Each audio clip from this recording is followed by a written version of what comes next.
We had two main academic buildings when I was here. It was Frost and Stark, although it's not the Frost that you have now. It was, I think, what's now called Exeter? Basically 2 or 3 buildings. Exeter and Stark seem to be the only buildings that I can recall.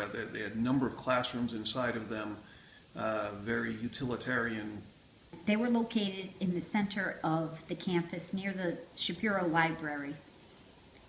They were relatively small. So it was the two sort of small old-style buildings right next to each other, one floor, just basically a hallway with classrooms on it. The Robert Frost Academic Building, what's now Robert Frost, was built the year that I left. And if I were anchored to PowerPoint, I think I would find the current rooms a great improvement over the old classrooms.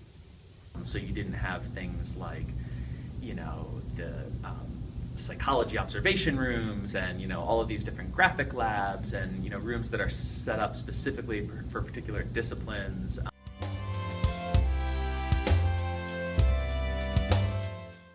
Housing on campus was split up into 3 areas. There were the dorms. There was Ossipee, there was Merrimack, and there was Winnipesaukee. Each one of those dorms consisted of 3 separate sections. In the first section, there would be all girls. In the second section, there would be all guys. And in the third section, there would be all girls. There was also the apartment area, and there were, I think, 3 buildings that had apartments. There were 2 dorms that were actually close to the apartment buildings. One of them was all male dormitory, that was Winnisquam, and then Chicora was all women. I hadn't visited the campus in about 25 years. When I did, I was very surprised. What I found were a whole bunch of new brick buildings, very kind of college university look and feel to it, something that the campus didn't have back when I went to school. I always take people over there and sort of show them, you know, what the campus looks like now, and that's, you know, that's always impressive, sort of driving across and winding up that path up to those new buildings, because it does make it feel a lot more substantial to have a presence on both sides of the road like that. The old cafeteria is where the Wellness Center, amongst other places, and our coffee shop, our student center, now exist. The way it was set up was very cafeteria-like. Big open area with tables and chairs, and then a long line. In the same building, there was a snack bar. The snack bar was somewhere you could go after hours when the regular cafeteria closed.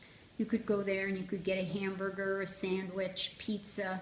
The new building is definitely much more of a dining hall. I mean, you know, it's like a restaurant in there. It seemed to be more booths and things that would allow a student to have a little bit more privacy. It seems a big improvement over where it was. The Shapiro Library, I mean, it was, you know, it wasn't much of a resource. I mean, you went there when you really needed books. Research was so different then. In order to do research, you needed those physical documents in order to reference. The new library offers so much more than the old library, and it's so beautifully done. It's set up to accommodate so many different ways of learning, whether it be in group sessions, some quiet time. It's like they've built a lot in there, like the innovation lab and some of the things that they have going on there is exciting. There were 3 areas where sports were played. There was the soccer field. Of course, they had the field house and a hockey rink, and then the baseball and softball fields were down North River Road a little ways. The first building on this new campus, and it was new way back around 1970, 69, 70. The first building, oddly enough, was the gym. The old gym was so small it barely fit the amount of people that would come to games. There was a hockey rink on campus. It was located outside of the field house. It was interesting. It was an outdoor hockey rink, and the natural topography had a large hill just on the side, and you could watch a hockey game from up top. I played soccer when I went to New Hampshire College, my sophomore through senior year, when I got to play on the renovated main soccer field. It was better, but it was grass. It didn't always take well. The new soccer field, like the artificial turf soccer field, was put in while we were here, and so we had that. And now they have a beautiful turf field that can be used multi-sports throughout the year without, ripping up areas. So that soccer facility is just beautiful and something that, the school can be proud of. It's really nice to see the expansion that it's made, and hopefully it will continue on that way. I think you're going to see more and more and more put back into the campus, which is nice. It's only going to make it better for the students that are here. I think it will continue to grow.